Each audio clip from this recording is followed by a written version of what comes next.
Si comes tienes que lavar tu plato, Firulais. Anda, enjuágalo bien. No me gruñas. A ver, con la esponja eso. Y enjuaga bien que luego deja todo jabonoso. Eso así, muy bien, aunque de malas. Welcome to the motherfucking we're covering today's top boxing news. Okay, we'll start with this. MVP offers opponents to Katie Taylor for a final fight at Croke Park. It's no secret that Katie Taylor is nearing the finish line of her professional fighting career, nor that she would hope for a proper send-off at Croke Park in Dublin. Even if she is a bit doubtful that it happens, enter MVP, with co-founder Nikisa Badarian saying he's down to provide the services of one of his notable fighters to make the event as big as possible. Badarian specifically mentions the likes of Caroline Dubois or the winner of Holly Holm versus Stephanie Hahn, and tells Sky Sports they are prepared to work hand in hand with Taylor's longtime matchroom promoter to see it come into fruition. One more fight and she's done. One more fight and she's out of here, leaving behind some very big shoes to fill. What Nikisa Badarian aspires to is a passing of the torch fight where Katie Taylor, upon her exit, might pass the baton to one of his girls. I don't want to ever overstep that relationship because they've worked together her entire career, and I think to Katie's credit, she's always been loyal to them, whether she's in contract with them or not, and we want to respect that. It's only bigger if we do it together, Badarian said. If Eddie and I sat down together and came up with a plan for that Croke Park fight, we want to do it together, says Nikisa Badarian, who would not be doing so out of the kindness of his own heart. Nor do I expect him to. It is a business, after all. What he's offering to do in the name of business. It's good for business if MVP can provide Katie Taylor's final fight, her final opponent. Nikisa's mentioned Caroline Dubois as a potential. Alicia Baumgartner has named herself, which we've already talked about a great deal here on the channel. Alicia's offered herself up as a potential opponent for Katie. Because you haven't left your weight class at 130, but Katie Taylor's at 140, and you're willing to fight her. Just wanted to... You just compared Katie Taylor to the boy. There's a big difference. Okay. Listen to this. Listen to this. I'm just going to keep it real simple for you. You can't compare a goldfish to a piranha. Okay? I'm just going to leave it at that. I am chasing the biggest fights. The boy's not ready. Is she hungry? Absolutely. Am I ducking smoke? No. But I am aligned with the biggest fights possible, and that fight will happen when it happens. Okay, and then just the second part of this. There also is another champion in your weight class, under 30 pounds, Caroline Veyer, who holds a WBC belt. Is there any... The one that struggled with Delphine? Next question. Listen. So there's nothing going on in 130. You're either going to go up to 140 or 135. We're making the biggest fight, sir. That's what I'm doing. Thank you. Working with Keith Connolly, is that an avenue? Listen, or say this, at the moment, I've absolutely no desire to ever work with Keith Connolly again. Sometimes, in a year's time, in 3 years' time, things can change. But right now, I mean, we said to Keith Connolly recently, we withdrew our offers a couple of months ago for Berlanga and Hitchens. We don't have any, I think we have one or two other fighters with him, which, you know, I think that'll fizzle out now. But it is what it is. He's not going to lose any sleep with it. He's on from Zuffa. So this is just what people do. They move around and they've just got to do their thing and what's best for them. And Keith Connolly does what's best for him. It's the problem with Alicia's master plan in cornering a Katie Taylor fight. She is managed by Keith Connolly, who Eddie Hearn no longer wants anything to do with. And that's why so many people are having a go at her for putting a Dubois fight that she can have on the back burner for a Katie Taylor fight that she can't have. So perhaps the people over there at MVP are a little bit too involved, too interested in what's going on with Katie that perhaps doesn't involve them, because I don't think it's going to be Alicia that she fights, and I don't think it's going to be Caroline either. I get the impression that in her next fight, if she does fight, it's not going to be against an MVP fighter. You know who it might be against? Natasha Jonas. The reason I say Natasha is because Natasha Jonas hasn't been up to a lot since her defeat to Lauren Price, where she lost all of her welterweight titles Since then, Natasha said that she would come back. She would fight Katie Taylor in a rematch. Her not being busy, being so willing, so eager to face Katie again, the both of them being in the last leg of their boxing careers. I could see that before a Baumgartner fight, before a Dubois fight. It's more important that it's Katie Taylor's final fight than any singular name they throw into the hat. What marks the occasion isn't some opponent. It's that it's Katie's swan song, so it's not actually that important what name they secure. It doesn't need to be Alicia or Carolyn, though they would like it to be. It doesn't need to be either of them, or anybody at MVP. It's the cold hard truth. Don't presume to be a fortune teller, I just don't get the impression it'll be them that Katie fights in her final fight. I would sooner expect her to fight her old buddy, her old rival, Natasha Jonas. Elsewhere in the world of boxing, Manny Pacquiao says Crawford would have beaten Floyd Mayweather. Pacquiao had a chance to give Mayweather the lone loss of his career back in 2015, but fell short in a blockbuster fight that resulted in a UD loss for the Filipino legend. Pacquiao is confident the second time will be the charm in what he's billing as the most important fight of his Hall of Fame career. In a fantasy fight, however, Pacquiao believes Mayweather would have already suffered a defeat against the switch-hitting Terence Crawford if they were both pitted against each other. Now tell me, how much of that is sour grapes from Manny that he lost to Floyd? Is he being objective? Or is he being petty? I think Crawford beats Mayweather if they both fought in their prime, Pacquiao said on Monday's episode of Inside the Ring on DAZN. He has the advantage as a southpaw. I saw Crawford as a southpaw. He mastered it. He knows how to handle his advantage, to maximize his advantage against an orthodox fighter. Mayweather was a 5-weight world champion in his Hall of Fame career, with crowns across 130, 135, 140, 147, and 154, beating the best fighters of his generation before retiring in 2017. Crawford retired as a 5-weight world champion. The same as Floyd Mayweather. Except he, unlike Floyd Mayweather, was a 3-time undisputed champion in December after stepping up 2 divisions in September to beat Canelo Alvarez for the undisputed super middleweight crown in a career-best win. Man, listen, that's the GOAT. Mayweather is one of the GOATs, Crawford said shortly after beating the Mexican superstar. I have nothing but the utmost respect for Mayweather. I would never compare myself to Mayweather. He's the greatest of his era, and I'm the greatest of mine. I don't understand why, especially our people, hate on Mayweather so much. He made so much history for us. He paved the way for me to be here, where I'm at. He motivated me in so many ways outside the ring with work ethic, hard work, dedication that I can't even say. I don't know why a lot of people, well, most people, always try to tarnish his career or want me to be like, I'll knock Mayweather out, or always try to compare us. Well, sorry, Terrence, but that's just what the general public does when it comes to great fighters separated by weight or eras. They wonder what would happen if they fought. It's no different than the Mike Tyson versus Muhammad Ali fantasy fight that people often talk about. Boxing fans spend hours talking about what some of these fights would look like and how they would play out. It's part of the fun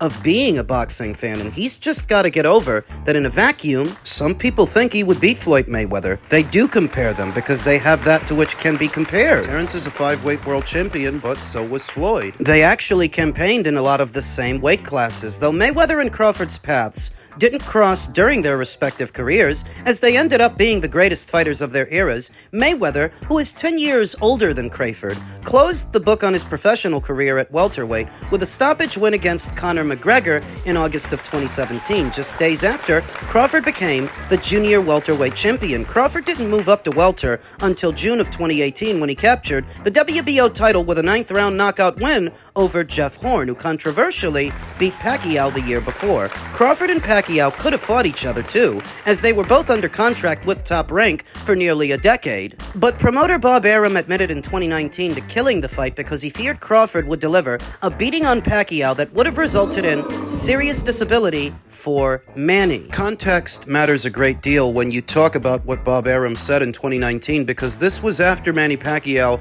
started looking old. This is after he had already lost to Jeff Horn. When he was asked Would he make a fight between Terrence and Manny? He said he'd kill it. Not that he killed it, but that he would kill it for fear of serious injury to Manny Pacquiao. That's what he said, which is often misquoted. How do you know? Because of these separate quotes from Manny Pacquiao's team, Manny Pacquiao's longtime trainer Freddie Roach saying that Bob Arum was the one pushing for the fight from 2016 to 2018. Bob was pushing for the fight where Freddie was concerned, and that Crawford is not the guy he wanted to put Manny in there with. This is verbatim. Though the focus here is not what would have happened between Terrence and Manny from 2016 to 2019, I'm pretty settled that Crawford would have not only beat Manny, he would have stopped him. The focus is what would have happened if Crawford and Floyd fought in their primes, and that's where the conversation gets interesting. According to Manny Pacquiao, Terrence Crawford would have won, and I share in that sentiment. I agree with Manny.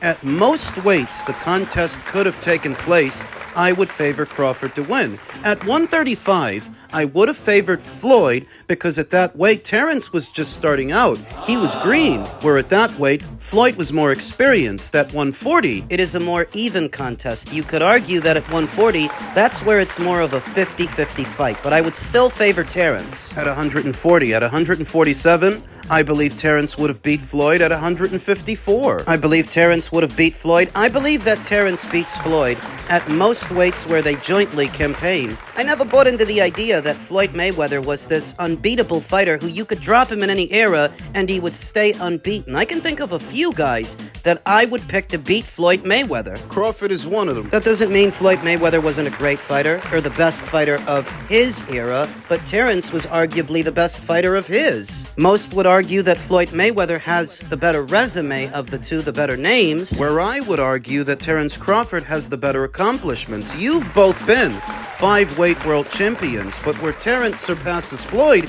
is he's been undisputed not once, not twice, but 3 separate times in 3 weight classes. And I don't undermine that, the value of undisputed, because if it were easy to do, Floyd would have did it. He never did. And you don't wonder about that? You don't wonder how Floyd Mayweather would have fared in a situation where he's not the taller, longer fighter. You're both athletic. And you're both fast, but he's strong. Above 140, Floyd Mayweather hits like a fucking little girl. Like a brittle-handed little bitch. Pussy. But Terrence was a strong puncher at practically every weight that he campaigned. 140, 147, where I imagine the contest taking place as it's the most even terrain for both fighters, though Terrence presenting a unique problem that he would actually have more reach, more wingspan than any Floyd Mayweather opponent that Floyd fought more than Floyd Mayweather himself. It's a little harder to roll punches off the shoulder when your opponent is literally taller and longer than you are,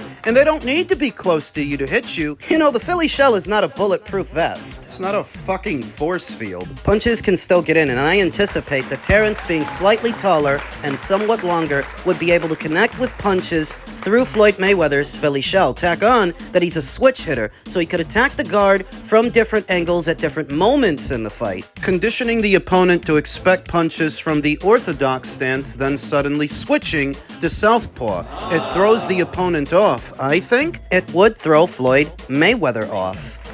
Put simply, I think that Terrence Crawford would outgun him and outdog him. And that's not saying that Floyd didn't have dog. He did, but Terrence has got a bigger dog. He's a bigger dog. Somewhat hard to imagine Floyd Mayweather losing to anybody in any era, but I remember him coming very close with Castillo, with Maidana in the first fight. So it's not actually that hard for me to imagine. I didn't experience Floyd's career on YouTube like you young whippersnappers. I saw the whole fucking thing in real time. I know he's not invincible, and neither is Terrence, but Terrence doesn't have to be beat Floyd. Too much mythos surrounds Floyd Mayweather retiring undefeated, but he's not the only one that did that. Terrence did that too. So what else? I happen to think Terrence would beat Floyd Mayweather, and it's not just me. Manny Pacquiao thinks the same thing. It's not far-fetched. Terrence Crawford himself maybe respects Floyd Mayweather too much to carry on about what he would do to Floyd. He doesn't have to say what he would do because people are going to say it for him.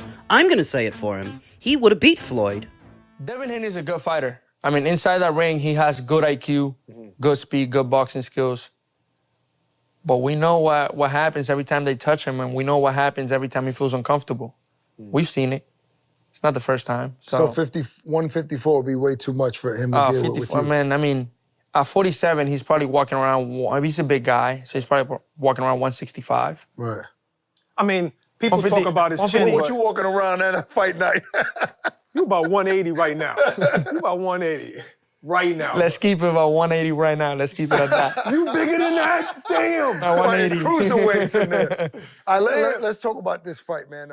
You can't hold it against Xander that he puts on a lot of weight when he's walking around in between fights, because the same thing happens with Devin, and he's largely benefited from that. Xander isn't doing anything that Devin hasn't been doing. That really the entire industry of boxing has been doing. This is commonplace, and some people don't want to accept that, which is why the weight bully stuff gets thrown around so much. They think it's unique to specific fighters when the whole fucking industry's doing it. At 154, it's not just Xander Zayas you could give good odds against Devin, it's also a Boss Baru, believe it or not. Who is nowhere near as accomplished as Xander, nowhere near as accomplished as Devin, but stylistically, he'd be all wrong for Devin, and at that weight, his ass is grass. the Boss Baru would be the lawnmower. I don't think Devin has the work rate or the power to keep a guy like a Boss off of him. And the whole bit about him outboxing Xander Zayas, I don't see it. Put simply, Xander's just too big. Now, maybe Devin